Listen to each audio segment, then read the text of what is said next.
You're listening to Keepers of the Clow, a Cardcaptors podcast, available on YouTube, Spotify, and other services where you can get podcasts.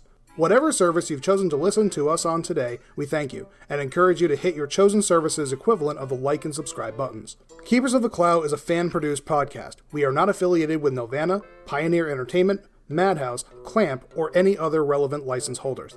Any statements and views expressed are our own and not endorsed by any license holder. Also, I highly recommend this episode to anyone. This is episode 4 of Cardcaptors.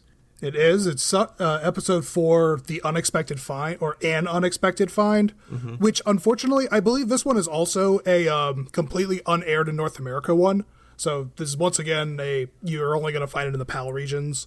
Yeah, I think the only one I've seen of this was the subtitled until I watched this version of the dub today, actually. Yeah, Sakura's Exhausting Sunday is the subtitle.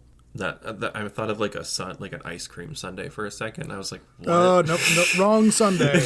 Yeah, no, because I mean, where does this whole episode take place? Pretty much just in her house, actually. Well, no, there is a moment where she leaves the house. There's like one scene where she leaves, but it is otherwise. I'd call this a bottle episode, but it's not, because like the background changes too much. This is the first, probably, I'd say the most comprehensive look at the Kinomoto house that we get in the series so far. What is you get to see most of the rooms. What is a bottle episode? A bottle episode is generally it's a way for productions to save money for an entire episode. You generally have the action take place in either a single location or an animation. Sometimes you'll do it without cutting the background at all. Like it'll be basically a single scene or a single episode in just a single location. Like I recently watched Panty and Stocking. I think episode like 10-ish is a bottle episode. The background does not change the entire episode. Oh wow!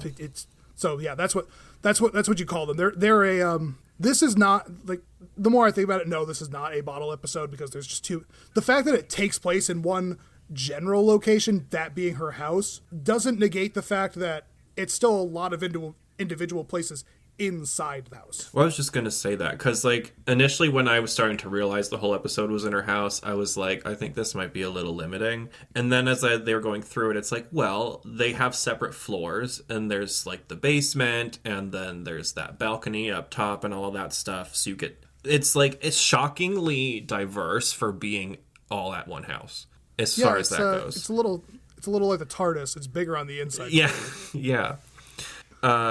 And what is the first thing that happens in this episode?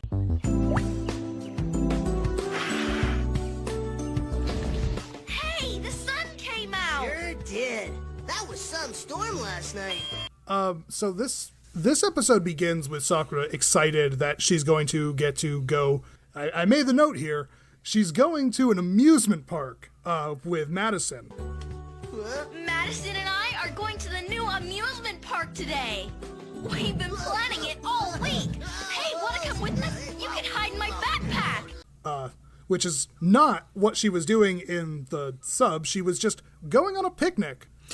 I don't really know why they needed to change this so drastically. I have a guess on that one. And what I learned from doing the Sailor Moon show is I think they probably used the same method for this. They use something called Rhythmoband. Do you know what that is? No. So Rhythmoband is a type of dubbing where back in the day they would write it out by hand on like a piece of tape, and it would be attached to this thing, and it would kind of go by under as like, think about it kind of like Dance Dance Revolution. When the thing gets to the arrow, you're supposed to hit the arrow. When the word gets to like a certain point, you're supposed to say the word. Does that make sense? Sure. Yeah, it's mouth flap. Yeah, yeah. Like syncing. Yeah. And they would sometimes have to change certain dialogue just based on matching lips. And that would be a reason to change maybe picnic. Like the Japanese word for picnic might fit amusement park better with lip dub. You know what I mean? It definitely doesn't, but like, sure, I'll go. I was just going to assume they said amusement park because they just wanted to be like American. They thought Americans would think a picnic is just boring, but an amusement park is cool. I think they thought we would be like, what is it, 1920? Yeah, exactly. It's like who goes outside just to eat lunch? That's so funny. I don't know why they changed it, but that's usually, my guess is usually like a production thing, but you're probably right. It could have been Americanization. It could be either one of those. Yeah. But like a mouth flap thing, or it's just more interesting to say amusement park. I don't know, but it got stuck in my head. Like, that was the first note I made, was that, okay, that's a weird dubbing change. It doesn't change the plot of the episode at all. It's just, it's a weird change. It is. It seems arbitrary, like, for no reason. Just a little bit. One thing I really liked about the beginning was that we got a touch more of the relationship between Sakura and Tori.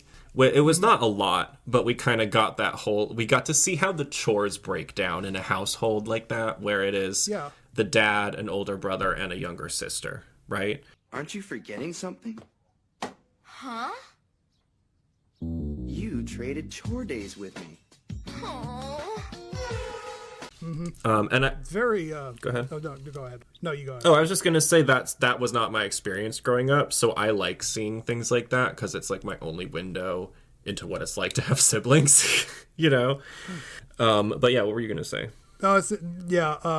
It's such a foreign concept to me to have such an organized chore set up like that. Not only is it organized, but it's like, it's very professional, and I like to have the 10-year-old in the family as responsible for the upkeep of the home as the adult and the nearly adult brother. I thought so too. She's treated as an equal in this household. But I think that's more of a Japanese thing than, like, at least where I grew up in America, it's like very common to, I don't know, be a slob when you're 10 years old.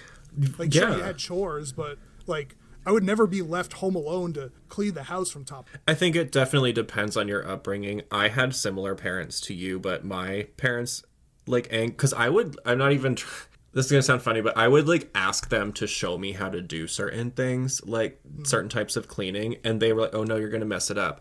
And I know it was just a control thing, I think, like, oh, we don't want to have to do it again or whatever. But unfortunately, that left me as an adult having to learn all that stuff, you know? And it's kind of like more of a like, I wish I would have just learned it as a kid.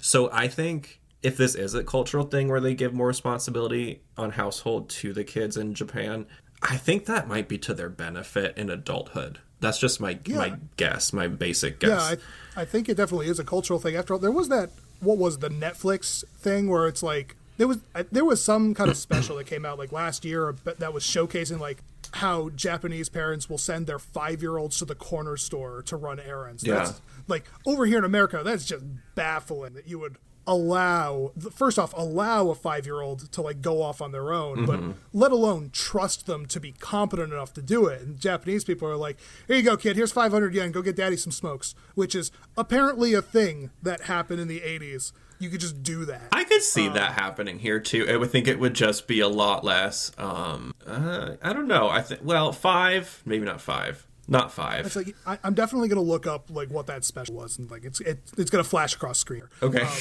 Because I distinctly remember the thumbnail for this, but yeah, I think, like I said, it's just a cultural thing.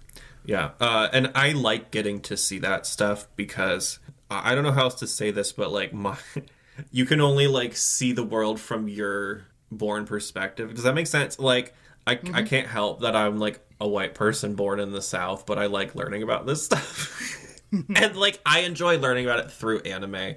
It's just my like preferred form of absorbing it, like other culture. I don't know why. It's simple and digestible. Yeah. There is also one thing to say about the scene though. Like, so it's an interesting case where this episode just kind of this episode just sort of dumps it on her. It's like, hey, did you forget you have all of these chores to do? Whereas in the Japanese version, the only reason that she has all these chores to do, they cut these scenes out, is because she traded chores with Tori. I think I remember that. To facilitate her going to a piano recital for Rika. But in this episode, in the dub, they just cut this out, and she's like, Sakura is just dumped like with all of the chores for the day for no explained reason. It was sort of fast how that moment went by. And I was wondering why she was... I couldn't remember what it was. Like, I'm wondering why they cut it, considering the other things that they cut later in this episode, and we'll get to it. Like, I felt like this episode was not struggling for time. Like, it seems like they could have left that moment. Yeah, but I think it's probably an airtime issue, though. Like, they would have had to cut something from Kiro's Corner or something else, and they thought that was like not important. I don't know. They always have to cut out. I'm thinking about 4 minutes of footage per episode. That's a lot, actually. There it is. So there's always something, but fortunately, and like I said, we'll talk about it in a little bit. There's always something, or there always seems to be something conveniently cuttable in these episodes that takes up like 2. To be honest, I would have taken a little bit out of the next part, though, which was the cleaning montage. They could have just taken, like, I don't know, 10 seconds or 5 seconds out of that. Time's a-wasting. Better get started. I think they do clip a little bit out of this. That's only because I said this in the previous episode. When I watch these, I am watching with the sub next to it, and I had to constantly re-sing. Basically the first 15 minutes of this episode, I had to constantly re-sing because they were making little cuts just here and there, like a second here, a second there, so. I do think they cut it down a little bit, although the cleaning montage, I think for the most part, it's mostly intact, which expendable, yes, but it's kind of the main point of the episode. It would have been weird to cut too much of that. Also, there was I'm sure it's a different song in Japanese, but I thought the song they had behind it was one of those like, oh, that's sort of cute, and then it might come into your head every now and then like 10 years later, you're like, what the hell?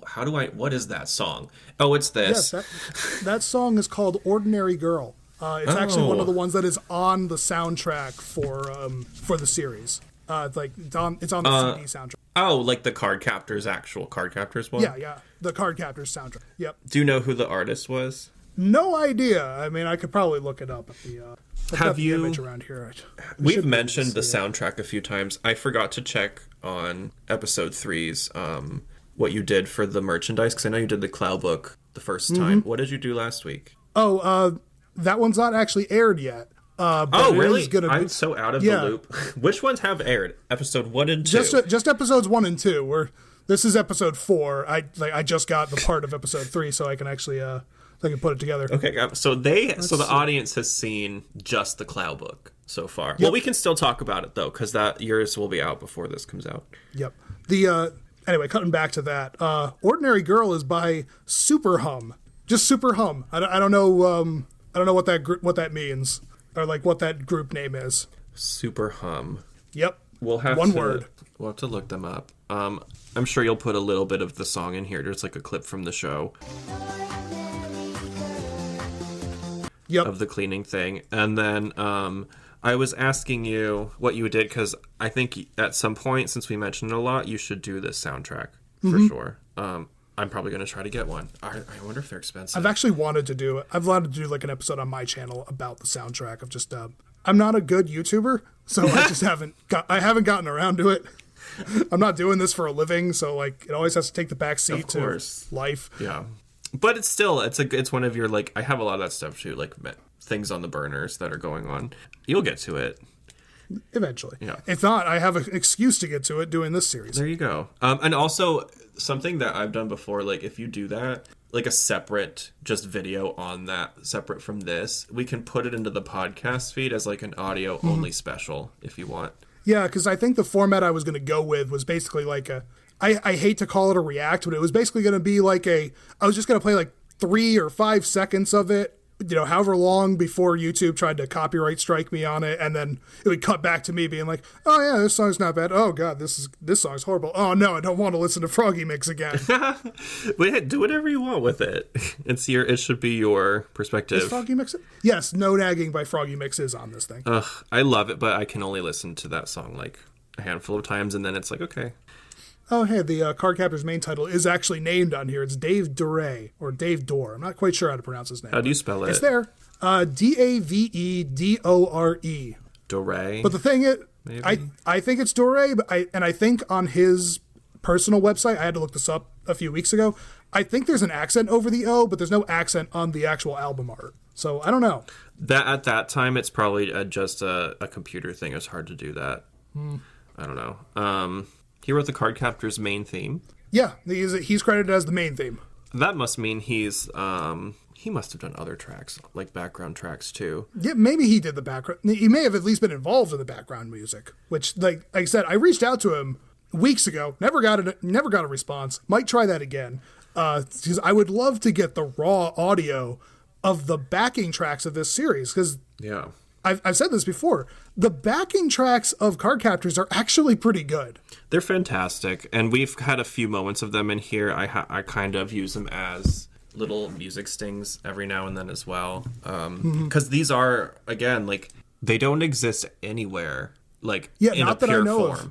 So the only way we can get them is by, like, yoinking them out of episodes and, Yeah, just kind of like in the 2 seconds where it's playing before someone starts talking over it again. Yeah. Listen, you do what you got to do for good music. That's all I'm saying. So after Ordinary Girl, which is the cleaning montage, Yep. Sakura, or during it actually, Sakura finds some stuff. What does she find?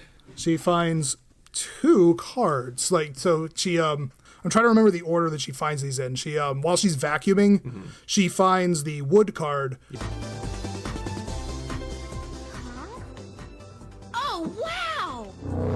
What? This is a Clow card! Yes. Underneath the couch, and upon going to try and tell Kero, it's like, hey, I found a Clow card. He's gone and got himself stuck in the washing machine, which is just grade A comedy. Thank you, I love it. Well, hey, what's up? It stopped. Kero! Yeah? Hero is great this episode. He is. It's like he tries to be helpful, and to his credit, he does successfully do the laundry. He Yeah. just goes for a ride in the process. I bet his wings were tired. Yeah, and then when she goes downstairs, she also finds the rain card.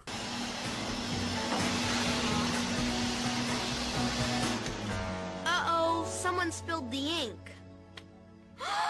Another Clow card! Which she's not aware of that's what it is because it's covered in ink somehow, because Fujitaka just leaves open ink wells lying around. As you do. I think I commented on this once where, like, it when you see the downstairs, there's just stuff all over the floor. Like, man does not keep a clean office. No, he doesn't. He's busy. Yeah, I suppose he's a busy college professor. But yeah, she finds the rain card, and she lays them both down on the desk, and she goes to so in the sub she says she's going to go off and get a towel so that she can wipe the ink off, but in Cardcaptors, if I remember this right, she's kind of just skipping away, like, very proud of herself for finding the cards. I don't really remember. I just remember, like, what she did right after that. I remember her getting the phone call from her dad, though. Yeah, and I wrote this other note, which is, I think this is just an animation gaffe, where I'm pretty sure she notices the phone ringing before the phone sound actually plays. Capturing things. Oh, the phone! I'm coming. So that's Oh, that's so funny. I that's, didn't pick that's up on purely that. just an editing mistake. I love that stuff, though. No, those little things make me laugh so much. There's like a in one of the Sailor Moon movies, which was in theaters in Japan, one of the Sailor Scouts' bows keeps changing colors. And I'm just like, oh wow, it got to theaters and no one noticed. Oh snap. Okay. So yeah, they make mistakes. It happens. Coloring mistakes in Cardcaptors or Cardcaptor Sakura happen all the time. Like I haven't made a point of pointing it out here, but like the Sakura's hat gets colored into her hair multiple times. So it's like she's just got an extra big brown blot like on her head in several scenes because they colored her hair color. Knowing the time period and the way animation was done, I'm just imagining the poor person drawing this scene like on their 8th cup of coffee. It's like 4 a.m. and they're like, it's fine. Just it's good. And like, that's probably what happened. And no one's ever gone back and well, okay, so they released a 4K redo, or not redo, but like a 4K cleanup a few years ago. I'm wondering if some of those have been fixed at this point. I don't own the 4K remakes. They didn't. They only released them in Japan, so they're like Japan only with no subtitles. Which Blah. I mean, I don't need subtitles at this point to know what's going on in this series. But I've seen it's it enough nice. times. But like, yeah, like I can't justify shelling out that much for what would at this point be like a 6th copy of Cardcaptor Sakura. You know who Just I would another format. recommend that to, though, is if we have anyone listening who is an anime music video maker or whatever the 2023 version of AMVs are. It's like TikTok anime magic. God, I do don't know. people still make those? Yep. I love them. So I said that like that because I used to make them, and a lot of mine are embarrassingly bad. A handful of them are good. But It's one of those Swing at making one. huh? I think I took a swing at making one once, but gave up on it. It's really very time consuming if you want to do it well, and if you're using like limited tools, and if you're a kid. Back in the Windows Movie Maker era. 100%. I was through all of that, but it's like a creative expression thing, and I find them very powerful, and it's cool. I don't know, but I would say that kind of thing though, like the 4K Japanese whatever. There's like a Blu-ray of Sailor Moon that's good for that too. Those are the kind of things you want to get and then rip and use for your footage for video editing, because you want it to be as high quality as possible. And then you don't want subtitles. That's annoying. Yeah, fortunately, you can turn the subtitles off on Crunchyroll, which is where I get some of my 4K footage now. When I'm putting that into episodes, I am recording it. Like, I am screen recording it off of Crunchyroll so that I have the higher quality version. Well, because like when I need to show what the sub scene cut out, I will go to Crunchyroll and get it. Yeah. Otherwise, I have to go pop a DVD into my drive. That's you own it. I have to go up. I have to get up and go to my shelf and put it in a machine when Crunchyroll's right here. And by the way, I'm not sponsored by Crunchyroll. Otherwise, I'd be getting like $1 every time I said Crunchyroll. Right, and now I just want really good sushi. Sushi. I know it's a sushi, but wow. Yeah, you're right. Well, it's because every time you said it, I just saw one in my head. So, but I was going to say, so the whole series is on there, though, if people want to watch the Japanese subtitled. They can watch the Japanese subtitled, and they can watch the Animax English dub, which I don't recommend. So don't do that unless you want to, and then do that. But now, unless you want an English version of Cardcaptor Sakura that is faithful in the sense that it is basically one-to-one dialogue and they don't cut anything. However, you have to sacrifice acting quality because I don't know a whole lot about I don't remember what her first name is. It's Kwan. Is something Kwan is the English voice of Sakura, and I think she was learning how to act while she was doing this role, because she does get better as it goes, but that first episode is rough. Oh, poor thing. Yeah, it might be one of her first gigs. Also, though, what I have noticed with dubs where it is trying to be like one-to-one faithful to the thing, which I get the intention behind that, but what I think people sacrifice, like you were saying, is it's the dialogue when you translate it exactly doesn't always flow in the way that like a typical conversation in English might flow. And it's not, to me, it's just kind of like, as a writer of something like if you're writing a play or a book, you want the audience that you're writing for, you want it to make sense to them. Does that make sense? Yeah, no, it totally makes sense. And so when you're like speaking in ways that feel more stilted, or it's like they use an expression that we don't have here or whatever, it's like, sure, yeah, whatever, we can go and look it up, and that's no big deal. But it kind of like takes you out of the moment a little, for me anyway. Right. And that some people probably like that, and more power to you. It just distracts me a little, I guess. I don't know. Yeah. No, I get it. And from a production standpoint, and boy, there's so little about this episode I want to say, so I'm going to take a second to rip on the Animax version a little bit. Okay. So one of the things that I do not like about the Animax version is that, so you know how in the sub in sub Japanese, girls speak at a very high register. Yes. Like I'll play a version of Sakura here just so people get the idea.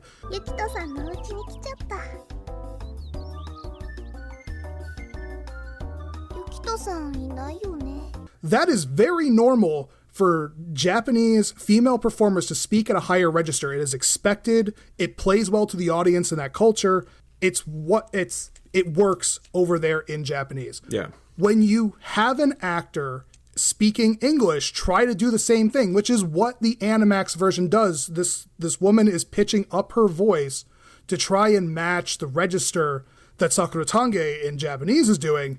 It sounds weird because in English, we don't value that in the same way. Mm-hmm. So when you have performers in English try to match the voices that are picked for Japanese, it comes off as forced.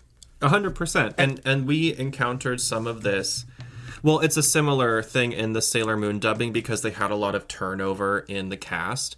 And so there were 3 different voices in the original dub of Sailor Moon. We had we had Tracy Moore first, and then Terry Hawks, who's kind of the like legend, and then Linda Ballantyne, who I adore, and she's sort of the one who came after the legend, and so you're cursed, kind of, you know what I mean? Like when that happens, it doesn't matter how good were these you are. all Sarita? Yes.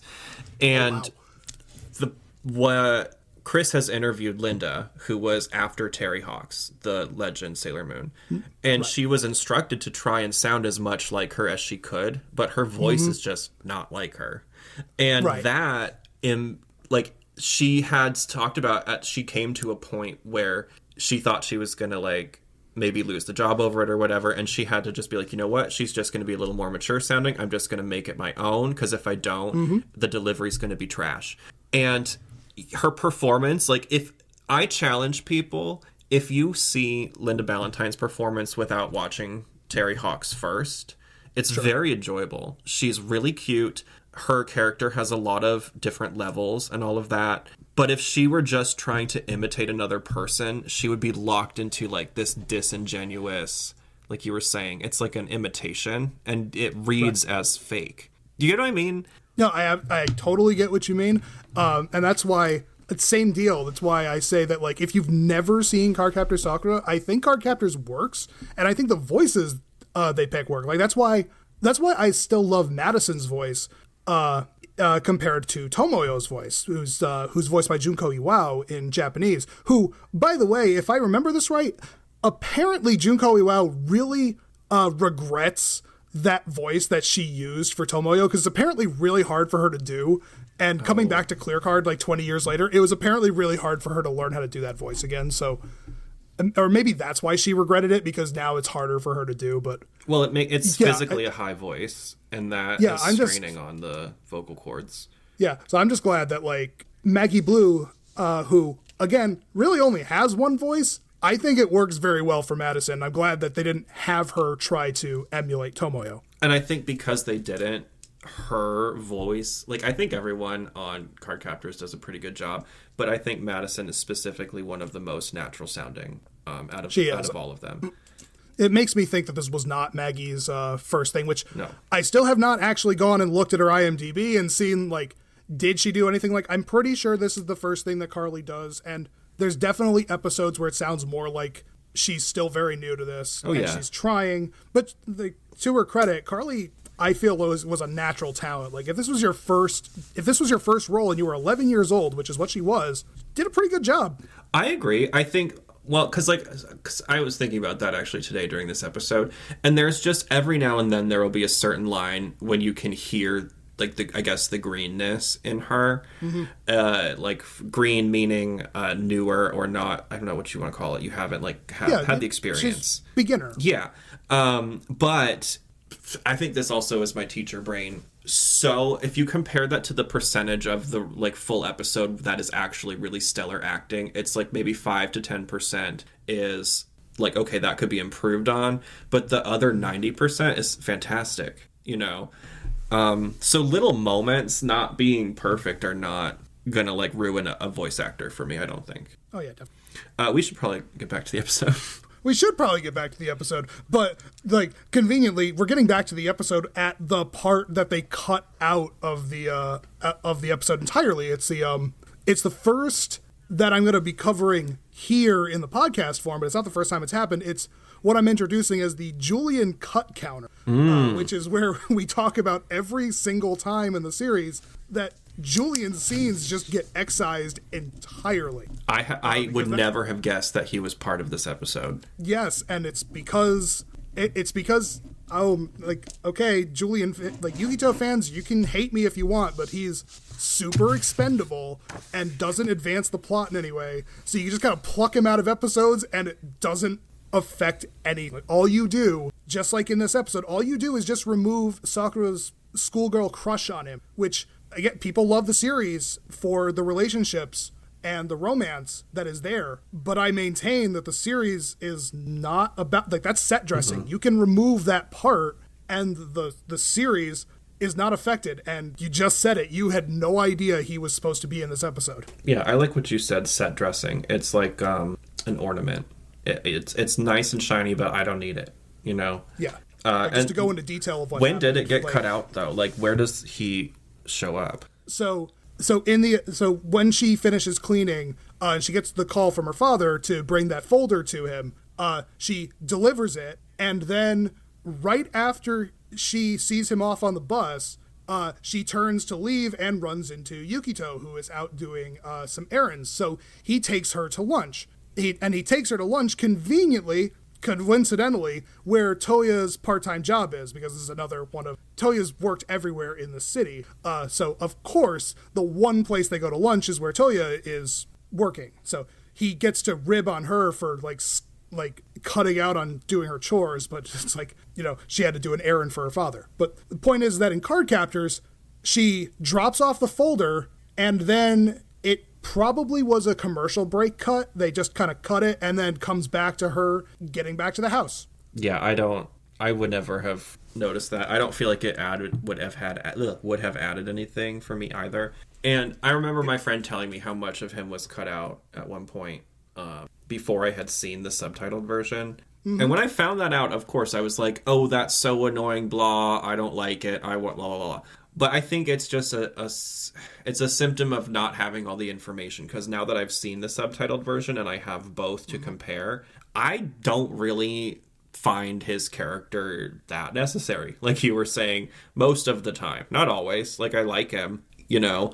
Yeah, he's definitely got good like, there are great Yukito moments throughout the series. Yeah. They're just not in these episodes. Like, I mean, yeah, a lot of season 2 revolves around him, or like the Sakura arc revolves around him, because at that point he has become Yue. So like, he is more plot relevant to the magic side of things. Before that element of him is introduced, he's not important. He's the guy that Sakura crushes on. But the thing that he adds to the plots in most cases is like, he adds 2 minutes to every episode for Sakura to interact with. That's where I'm gonna just, you know, show the moments where so far he's been cut out, because so far he's reliably had like a scene cut out in episode 2, 2 scenes in episode 3, a scene in episode 4. I think I can probably reliably assume that there's going to be more Julian cuts.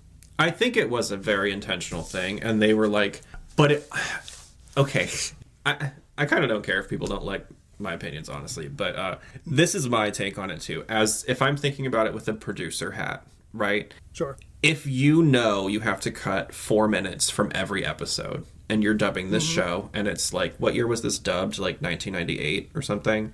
2000 is when it was. Because it came out before that in the 90s. But yeah, it came out in 1998. Yeah. So you're dubbing a show in that year when you have a lot of restrictions still on what's allowed to be shown on TV. Also, the directive is this is for kids. Yep. I'm an LGBT person, proudly, all of that stuff. However, I'm also part of the real world, and I remember what it was like at that time. You know what I mean? We were not going to have an openly LGBT character on a kid's cartoon show in the year 2000. That was not going to happen. So knowing you have to cut out 4 minutes per episode, and that you had this LGBT relationship that also had to be addressed, I guess, to get the show on television, it makes sense to choose a character to focus on removing mostly. Does that make sense? Because then every episode that comes up, your go-to is, let's take out the Julian piece. And then what are we left, you know? I get where you're coming from. I do think it's more simple than that, which is just that you break it down properly. It's like, we have to cut 4 minutes of every episode. Julian's scenes add nothing. So he's the easiest thing to just cut every time. Do you think it was almost even just less intentional than that, and it just happened naturally?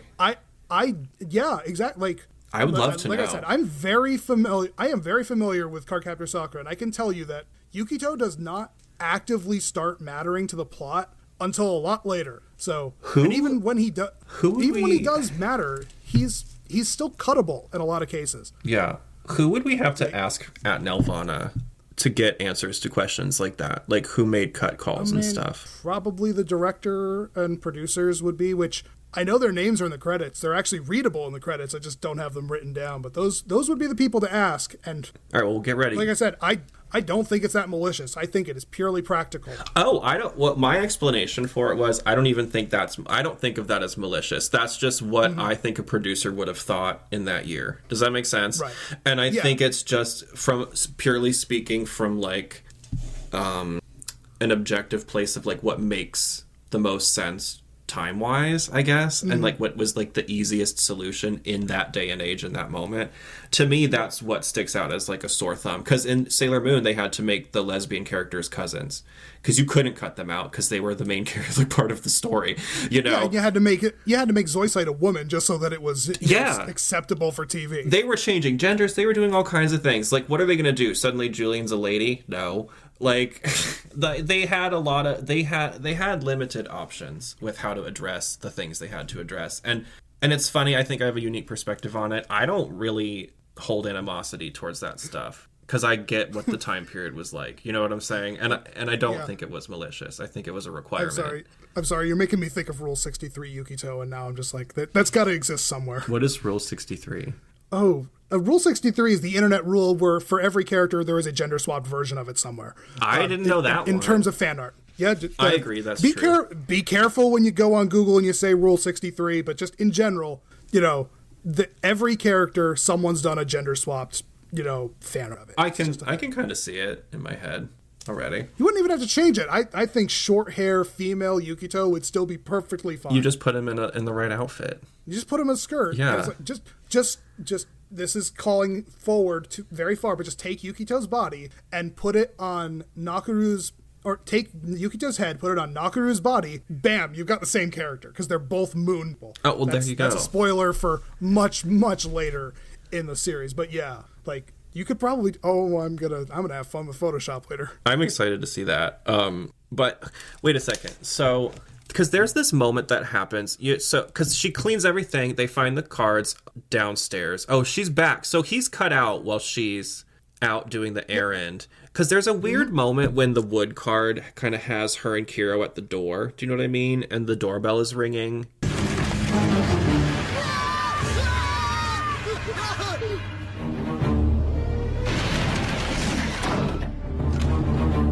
And it's like... that's after...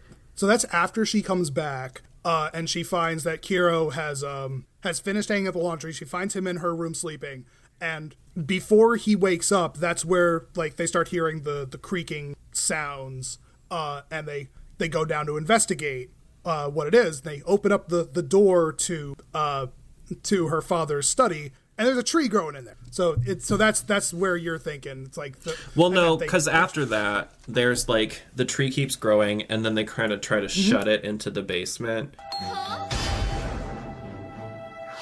Great, someone's at the door. Huh? This is not good. Who could that be? Good question. We'll know soon.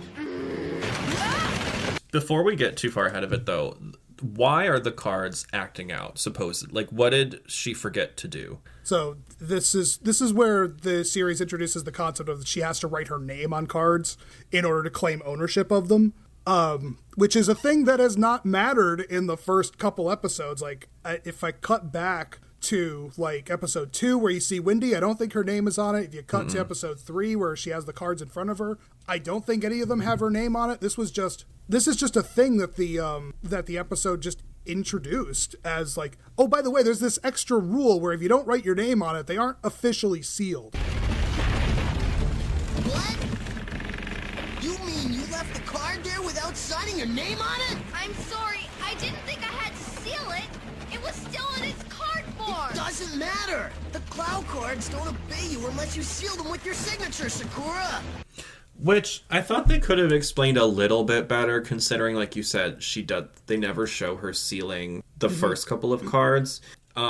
It could when they said signed it, I thought that was like not. I actually didn't think that was literal. I didn't know that meant like signing it with a pen. You know what I mean? I thought it was some kind of magic signature or something. Nope, it's actually like physically she gets out a pen and writes her name on the bottom of the card. So yeah, it's like I said, it's a thing that is not part of the lore until this episode. So, granted, it's better here than like 15 episodes later where they introduced that rule. Like, at least they introduced it fairly early on. Yeah. And I mean, she could have just been lucky, maybe, that like the cards that she captured so far haven't acted out yet or something. I do wonder, I don't think it's the case. Like, it wouldn't surprise me if maybe some of these episodes were written and produced in a different order. Like, this could have just as easily been episode 3, in which case it could have like introduced that rule earlier, but again, you still didn't see her name written on the cards in what is actually episode 3. So, like I said, it's just where does this land in the reel? This is episode 4. We're watching Cardcaptors in order. Like, we're watching it in the CCS order. But where would this have been aired? This one did not air in North America. Oh, that's as right. far That's as I right. know. I know you're right. I don't think it did. Yeah, so this is a PAL one. Where it still would have been episode 4, because in the PAL regions they aired Cardcaptors in order. So it would have been that. Isn't that an interesting concept, though, to think about? Like, during this time period, if you were living in Australia or whatever PAL region, or the UK, you could have actually seen the whole series properly. You had a totally different experience with it than we did over here. Or apparently, as I've learned, if you were in French Canada, you got a 1-to-1 French dub of a series. At least according to the Cardcaptors VHSs that I ripped. Like, I mean, I don't speak French, but I can go by the cuts of the episodes, and like, yeah, their version of Allies, the watery card, completely uncut. Oh wow. So okay, yeah. Well, so that's like, they may have been getting a real one. I would be curious to see how many languages the show's been dubbed in, because I know it's apparently very popular in Latin America. Latin and South America, the Spanish dubs are like, the series is very big. Like in the Discord servers that I'm in, a lot of the fans are native Spanish speakers. So so they got a very faithful Cardcaptor Sakura dub. Well, and I noticed just posting a couple things about it. It seems like there's not a lot of people that talk about it. So I think we kind of have that working in our favor, because we've gotten a lot of like reaction right away, I guess, more than I would have expected this early on. Does that make sense? Yeah, I suppose. I've been in the scene a little longer, so it looks about right. Oh, maybe At least based off of my metrics. The only difference that I've seen is that most of the reactions we've seen so far have been from, I think, North Americans, whereas a lot of my metrics on YouTube, they come from Southeast Asia, because it turns out the series is very popular in the Philippines too. Oh, interesting. Go figure. It could be just the way we've been advertising so far too, because like Facebook has their weird algorithm with where they push it to. You know what I mean? Maybe, but I don't think the Philippines is going to be as interested in the English dub. That's probably true. Like, again, part of this project is to try and give Cardcaptors a fair shot, which I think after 20 years, I think it's fine to maybe, reintroduce it to people. Like, people at the time didn't like, or people in the time saw this dub and then they saw the original, like, oh, I hate this dub. But the benefit of 20 years, I think attitudes have mellowed out. It's the same way that, like, everyone dumps on the 4Kids dub of One Piece. But I think with the benefit of time, you can go back and watch that now and appreciate the ridiculousness and cultural treasure that it is, as just a product of a time where these companies did not understand that they could just translate the show and not change it. Like, you see that with the Deke dub of Sailor Moon. This was just an era where they just felt the need to change things. But it also spawned a lot of creativity, big swings with voice acting, character adjustments that, like we were talking in Sailor Moon, they changed, well, you mentioned they changed Zoisite from male to female, which at that time it stings when you're like, that's what your representation could have been. But 20 years later, what we didn't realize was they inadvertently created some of the first non-binary representation by doing that, because a lot of those characters who were changed from male to female, they still had their male bodies, but they had female voices. So they were kind of walking this gender line in between. And it's like, you can sit there and look at that and be mad at it, or you can be like, oh, they accidentally did something kind of cool, And we got There's a nuanced take I haven't heard before. Yeah, and we got some really nice performances out of the actresses who played those roles anyway. And I think it's not fair to, like, malign them for that. Like, they didn't do it. They were doing a job, and Yeah. I think they did a good job. Exactly. I can malign the writers for some of the schlocky 90s stuff they made the girls in Sailor Moon Oh, say. yeah, but I can judge that all day. you can, but I love it because it's like that stuff goes away over time and we have it like captured in Sailor Moon. You know what I mean? Like, I love when she says stuff like, I'm going to get the skinny on something. I'm like, I forgot that was jargon. Like, get the info, get the skinny. Anyway. Yeah, I know what it means. I'm kind of glad that Cardcaptors, for the most part, didn't date itself with any kind of language like that. It really at the didn't. very least. Now that you mention so it. So far, I don't think it's really ever done that. No, I was going to say it feels more like timeless, kind of. And not that Sailor Moon isn't, because it is in its own way, but like this specific dub feels intentionally kind of like they didn't do that, you know?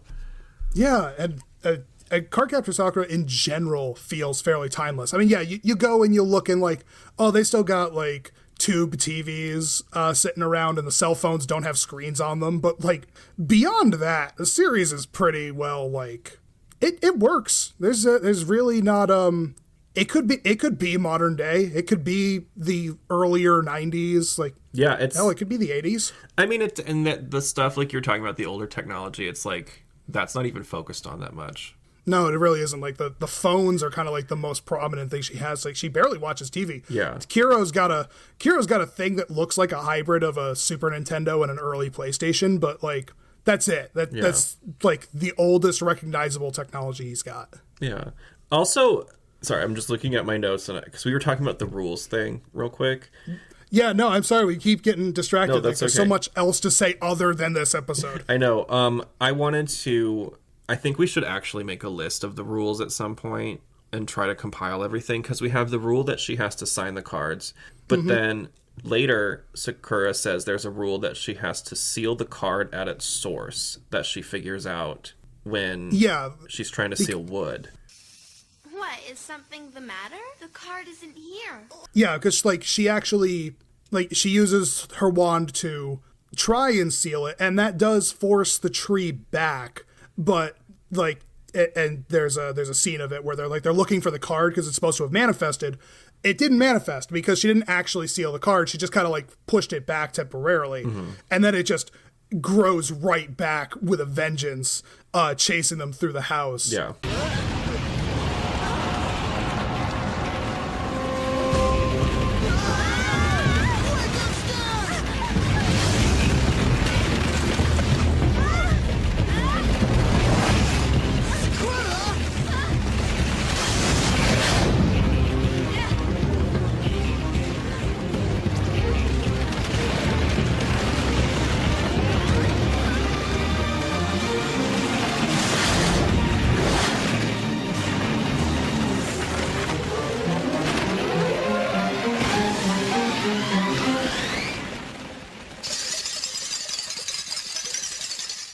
All the way up to the roof, where once again another scene where it looks like they're in mortal danger until the tree branches just stop and take a hard right angle twist up, straight up, so that like they just wanted sunlight. It's a tree. That is one of the details that makes me love this episode so much. It's like it's just dangerous enough to make it tense, but also doesn't take itself too seriously. Well, it almost still does take itself seriously, though, because that's very real. Like if you're thinking about a wood spirit, when you have an indoor plant or like certain kinds, they grow towards the light source. You know what I mean? Yep. If it's coming from one direction. So that's like science when it comes to plants. And that's all that was happening because the plant or the wood card is in the basement, and it eventually goes out and through the balcony, like you're saying, and it gets to the sunlight. And the only reason it seems dangerous is because she doesn't know what it's trying to do. Right. And it's just trying to get what it needs, which in this case is sunlight, nourishment, right? I absolutely love that. Still just a tree. Yeah, and I've said before, wood is one of my favorite cards. I forgot that it's introduced this early on, because I think, like you said, this wasn't aired in North America, so I've only seen it once. Nope. So we have those two rules, but then we also find out that certain cards can interact with each other. And yeah, this is one of those cases, because this is one of the only times I think where two cards are actually in the same episode at the same time. So or at the very least, they're directly interacting with each other. Because, yeah, there's like one other episode that I can think of where there are two cards, but this is the only one where, like, they're next to each other, and they're not necessarily working together. It's just that Rain, which is the other card, decided to pop up and start splashing water all over Wood, and Wood, being a tree, just starts growing because she's a tree. What else is she gonna do? It's the rain card. Rain card? That explains why the wood card's stronger than usual. It's being fueled by the rain card. So it's really more accidental than anything else. But well, like you were saying, it's two cards just doing what's in their nature. Like Rain is it doesn't seem very malicious at all. It seems playful and fun. It's super playful, and I don't know this for sure, but I think the voice for Rain in this episode, that's also Maggie O'Hara doing double duty as Madison and the Rain card. I think that's her.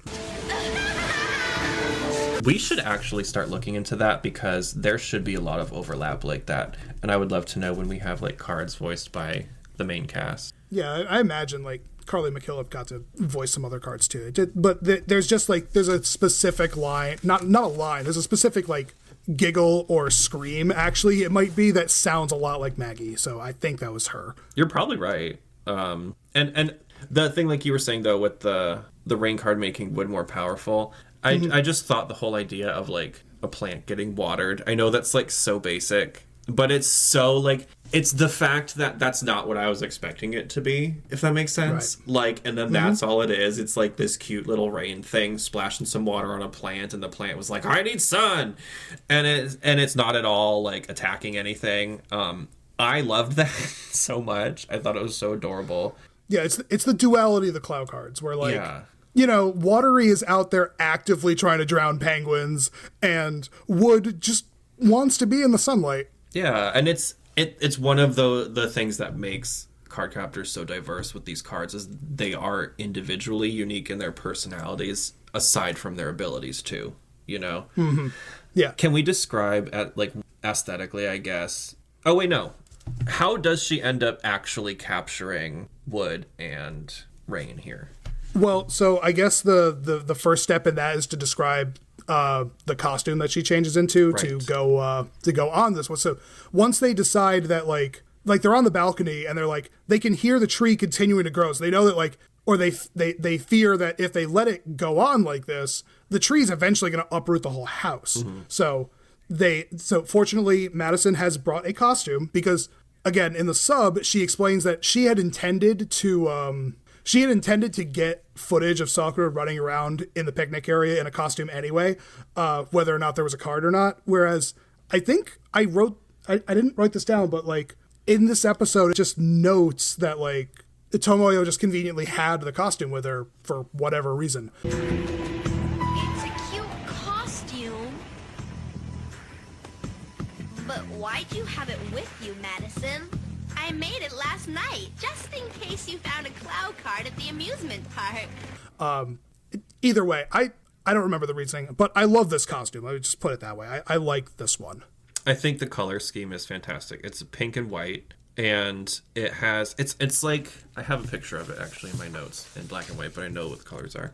So It's almost like, if I had to describe it thematically, it's sort of a combination of Judy Jetson with Rainbow Bright, but in a pink and white color scheme, because it has. That is definitely, that is just straight up the Rainbow Bright dress. It's the thick. It has a double of the thick. You know how Rainbow Bright has a blue dress that's in a similar shape with the white thick thing on the bottom. There's just two of those white bands on this one, and then she has kind of the classic. They're almost like Sailor Scout shoulders, is what I think of personally. It's those three ruffles on the shoulder. White stockings with. I like the stockings here better because the dress comes down enough that it's kind of like you sort of know where they stop, but it's not really. And then she had sneakers, right? They're like they're kind of like a sneaker boot kind of combo kind of thing. I loved her shoes in this. They were really cool. This was a good on-point costume. Then they've got the little wing headband. So the fun trivia about this costume is that in the manga, this is the costume that was used to capture the fly card. So in the manga, she wore a costume for the first capture. So hence why it's wing themed, because she was going after the fly card. That makes so much more sense. So they recycled this one for this episode, and I'm glad they did. I'm glad that they tried to integrate the costumes from the manga into the anime. It's just that whereas in the manga, some of the costumes made sense with the cards that were in the manga, they ended up not making sense with the costumes used in, or with the cards used in the anime. They just kind of got shuffled around. I have to say, I do love this costume. Missed opportunity to not have a wood themed costume or a rainy themed costume, because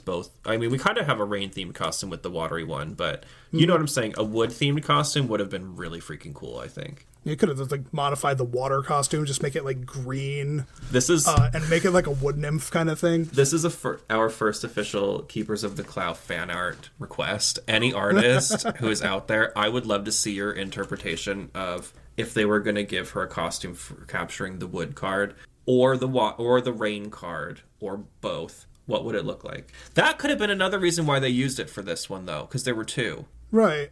And they were like, well, how do we choose which one to represent? Let's use the fly card. It's like, we just have this one there. This one is actually that episode just aired. The episode 2 of Keepers of the Clow, where we have that shot of the inside of the van.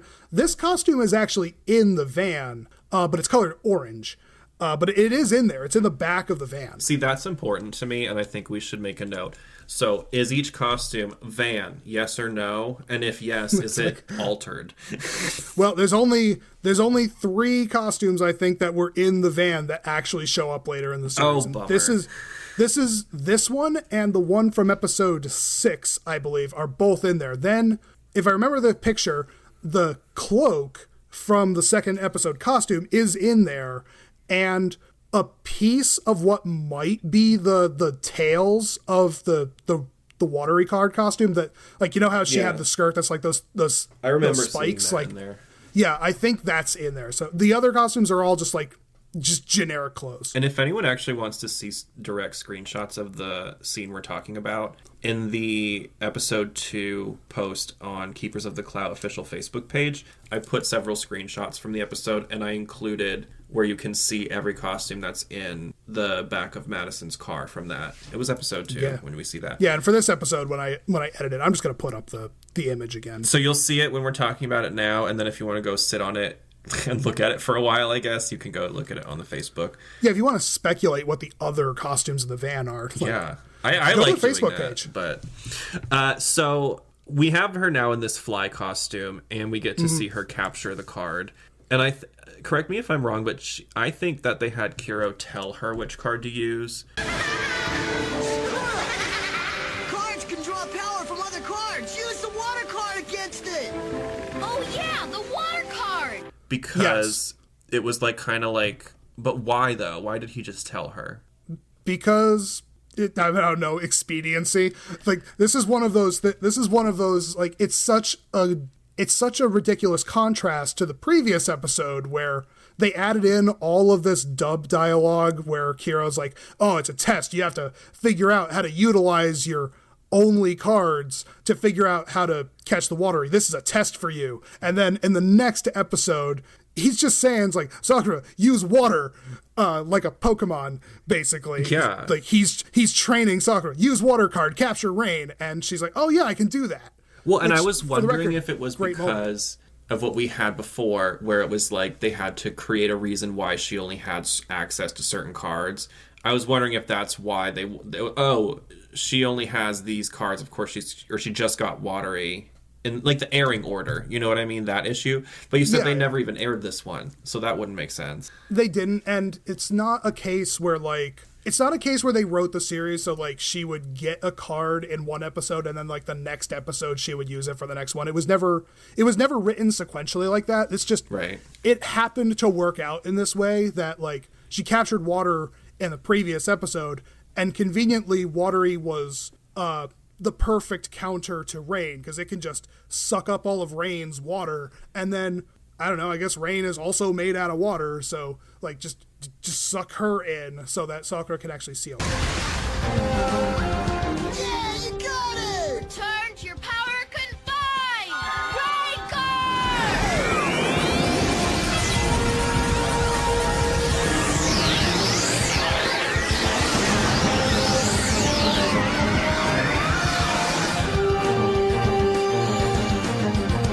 Well, yeah, and the thing that I thought was so genius about that was because the way that it happens is basically Watery puts like a bubble, I guess, or an orb of water around the rain card, which is just raining on things. And it's like, okay, well, if you just put rain into water, you're just it's kind of like turning on a faucet that's inside a bucket of water. Does that make sense? Yep.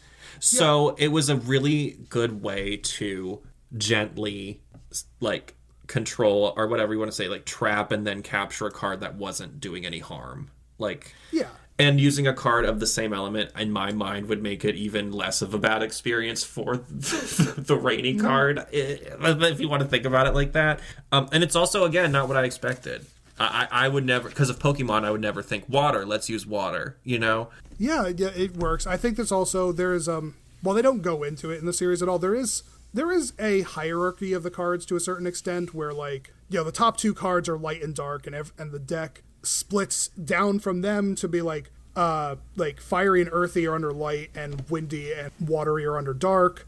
And then those are like, top tier, second tier are the elementals, and then everything is aligned under one of the 4 elementals. I think rain is just subservient to water. So, like, in terms of how the cloud cards are oriented, like, rain loses to watery because watery is a stronger watered. That makes sense. And also, again, like, I find that so fascinating because it's like, I like to imagine that within the cloud card universe, when they're in the cards, they can probably communicate with each other in some way. You know what I mean? I think there's something sort of said on that. Really? To some degree. Oh, cool. Maybe.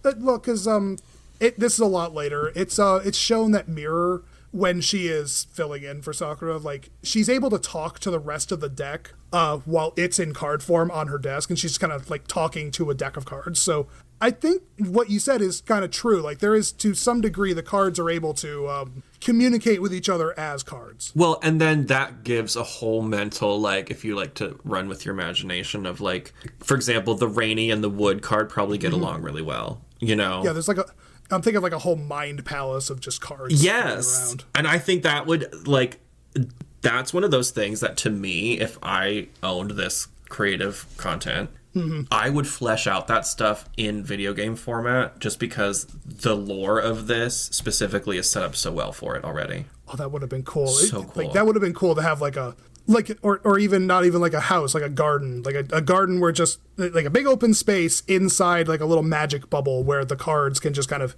exist in their form. And you get to learn about the hierarchy and like how they interact with each other, and maybe they have their own kind of like god level issues going on, or whatever, magical being issues that we aren't even aware of, because because the show definitely doesn't ever explain the hierarchy. You kind of just have to infer the hierarchy from just like the tarot deck and the couple of rules that get spit out by Kero and Yue periodically. Like, there isn't a whole lot of the hierarchy explained. It's mostly inference. Because, see, I think my perspective is, like, I'm interested in the characters that are human in this show, but I'm almost, like, more interested in, like, what's up with all of these cards, though? Because they have personalities. So it's like they give you just enough to imagine, but not anything more for most of them. Yeah. And it's kind of fun to play with those ideas. We should just speak. We're talking about the cards a lot now. What does the rain card look like?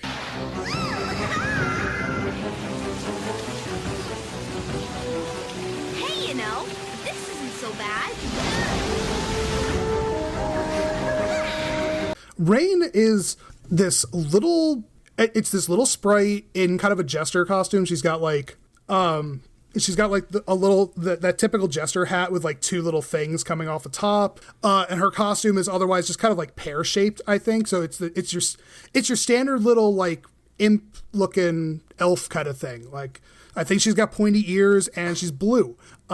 Which is that's very common elements for all the cards, where they're all a color, and I think a lot of them have like pointy ears, so they're kind of elfish. The ones that have ears, anyway, I think all have pointy ears. Yeah, and it kind of rides around on a little rain cloud thing. Yeah, which is, I love that whole aspect of it. Which is a great contrast to Wood, who is this. Well, okay, so this episode is kind of weird when you actually see Wood's pure form, who, like, she goes back to her pure form on her own because Wood is a nice card, is a nice gentle card.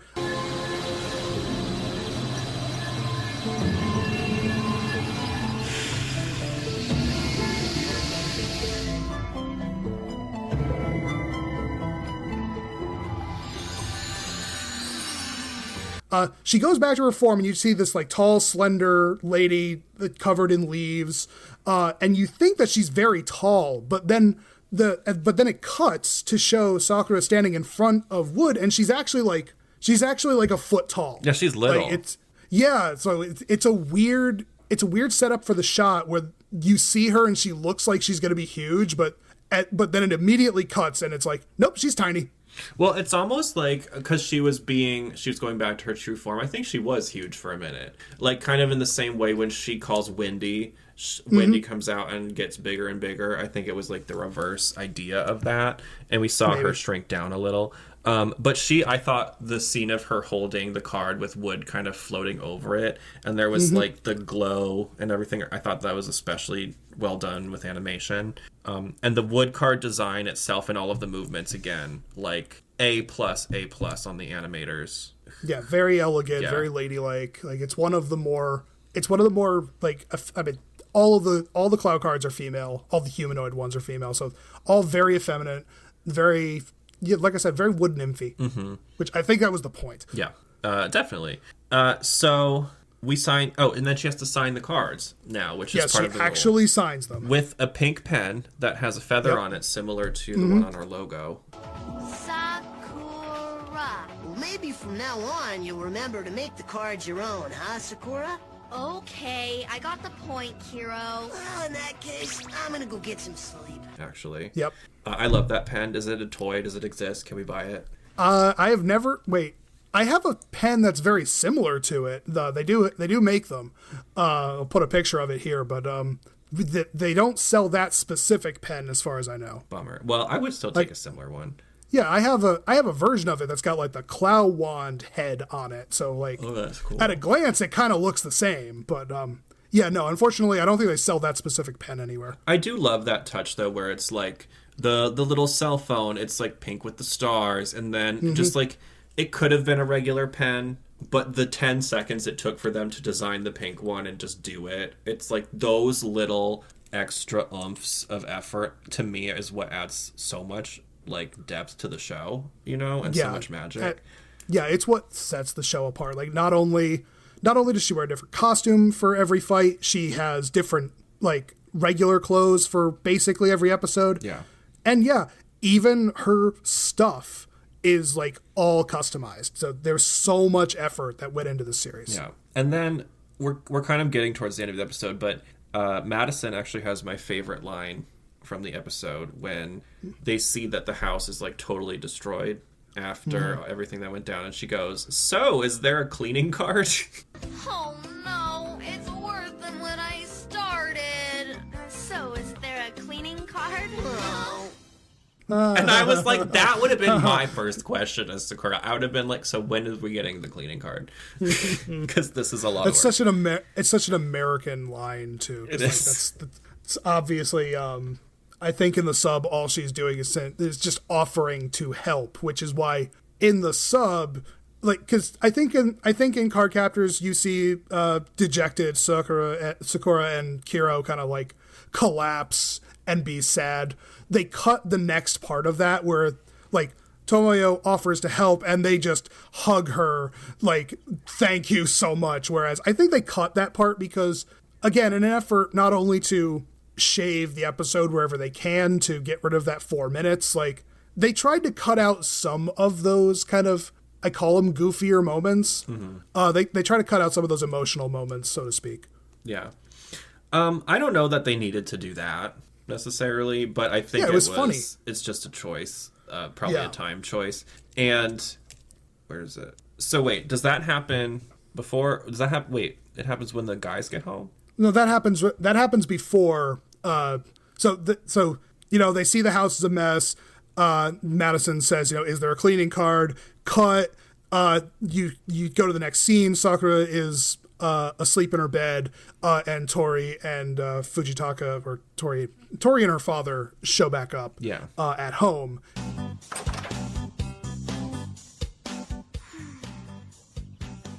Thanks so much for doing the housework. We'll have some cake later on. Better write your name on a piece before she gets to it. But I did write my name.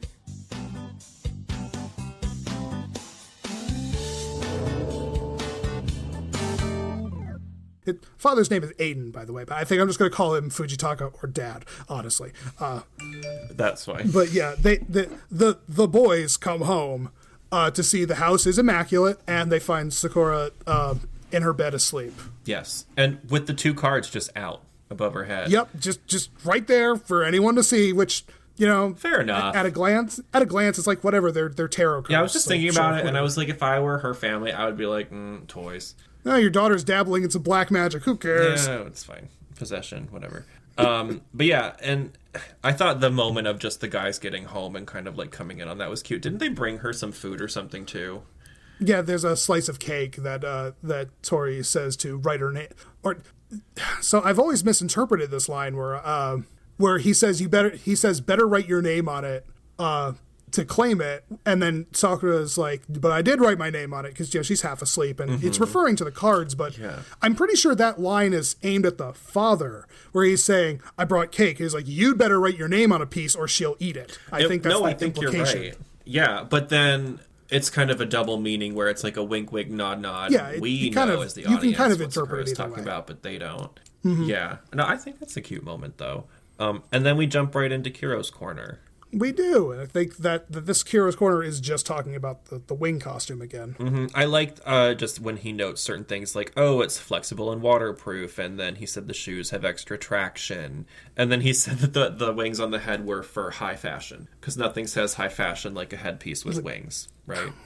Yeah, I'm not going to go to Kero for fashion advice, all things considered, considering he doesn't wear clothes. Yeah, and he gets all of his neck bows from one person. Yeah, Madison makes all of his stuff. Yeah.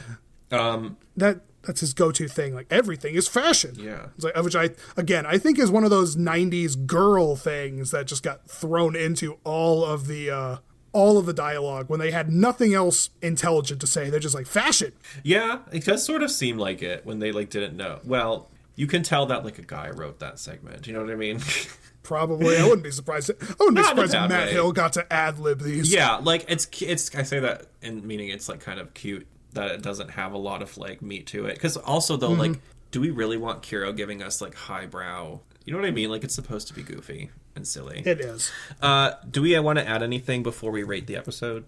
No, I think I like this episode, but I admit we talked as much about other things as we did this one is probably one of, I've said this before, this is probably one of the most uncut episodes, all things considered. Like, aside from just shaving a little bit, the only other thing they cut was Julian.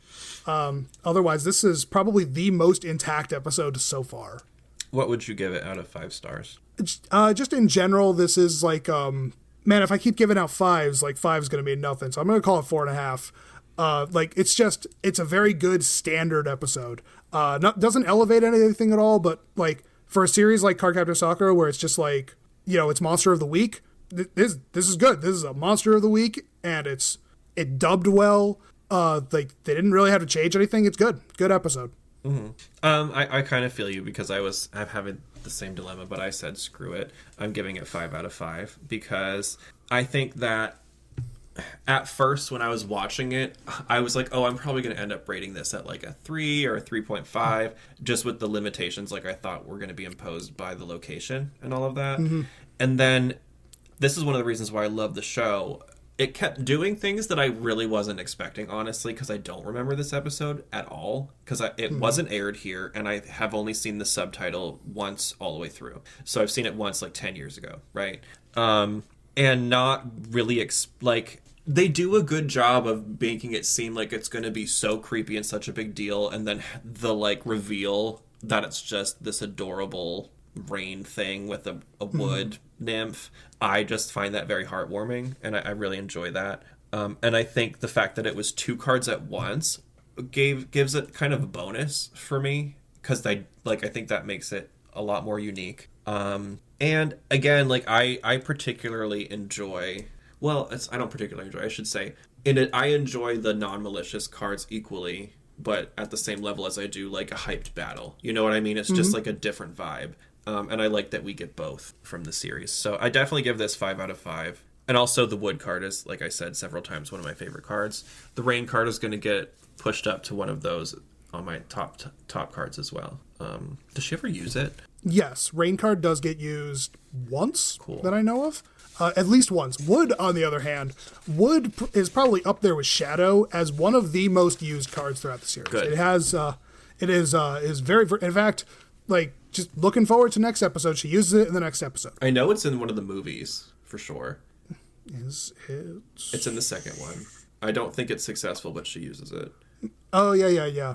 I just know because I Maybe. attempted to make a music video from footage of that. Okay, fair enough. I'll take your word for it. I haven't seen the movie nearly as much as I've seen the rest of the series, funny enough. Speaking of, though, I do the Sailor Moon VHS. Like, I kind of buy and sell the old vintage ones and compile sets and stuff. And I got a lot recently that just happened to include both of the Cardcaptors movies on DVD, like the old release. Oh. So I just got those in. I think I had one, but I didn't have the other one. So I'm happy to have them. And yeah, I don't know. Is there anything else we want to add about this? Do you want to rate the costume as well? Oh yeah, I forgot we were doing that. Yes, Yeah. I do. You go first. Okay, so this costume is this is another costume where I absolutely love this one, but I'm also once again gonna knock off half a star and just give it 4.5 because while I like pink, I think this costume, like, I don't like the specific pink of this costume. Like, I think this could have done well with another color.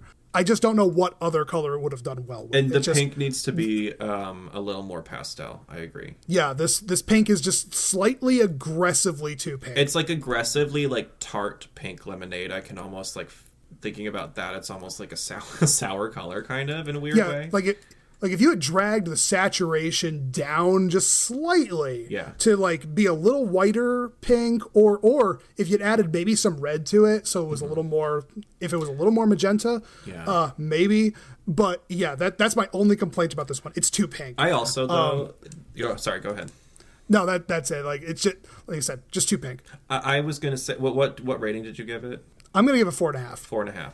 I'm knocking off half a point for pink. Just going off of what you were saying about the red, though, how cute would this have been if they had some kind of like a Valentine card, I don't know, a heart card or whatever, and then it was just straight up red and white in the same style, though, with like the pink being a straight red. Do you know what I mean? That could have been kind of Like you want the Clow card to be wearing this costume? No. Like for her to capture if there was a heart card and she was going to have a costume for it. Well, there is a heart-shaped card. Oh, well, you get what I mean. Like, if they just took all the pink accents on this costume and made it red, like a red and white theme, I think it would be great for, like, Valentine. No, I get you. Yeah. Maybe change the wings to, like, hearts or something on her head or something. This could be easily modified. I don't know. I give it a 4. I think it's pretty good, but the reason I knock it a star, unfortunately, and I don't know if this is fair, but it takes the place of a potential wood or rain costume, and so right away it loses half a star. And then I think the wings on the head are a little much because of it's like, looking at the picture I'm looking at now, if Kero's in the scene too, you've got wings on Kero, you've got wings on the staff, then you got wings on her head, and then if there's any more wings, like, oh my god, it's just a lot. Oh, if she had flown in this costume, that would have been great too. Yeah, that would have just been extra wings. And that's the other reason why it kind of loses a half a point, is because it's like misplaced a little, which I appreciate them putting it in, but yeah, it's like fine. Like I said, it was originally the costume used for the fly card, so that's why it thematically worked. But yeah, in the anime, it was just like, we have this costume lying around, let's use it somewhere. Yeah, it's like the costume itself is good, coloration could be slightly better, but most of the issues are with the placement of where it lands in the series, honestly. Totally fair. Yeah. What do you guys think? Tell us what you would rate the episode, what you would rate the costume, comment wherever you want. Do we need to, what else do we want to talk about? What else? I don't know. I think that's good to just ask them for interaction, because we need some of that for the algorithm so that this gets shared around more. That's true. So yeah, go comment on that. I like that you're doing the live premieres. When is the next episode dropping?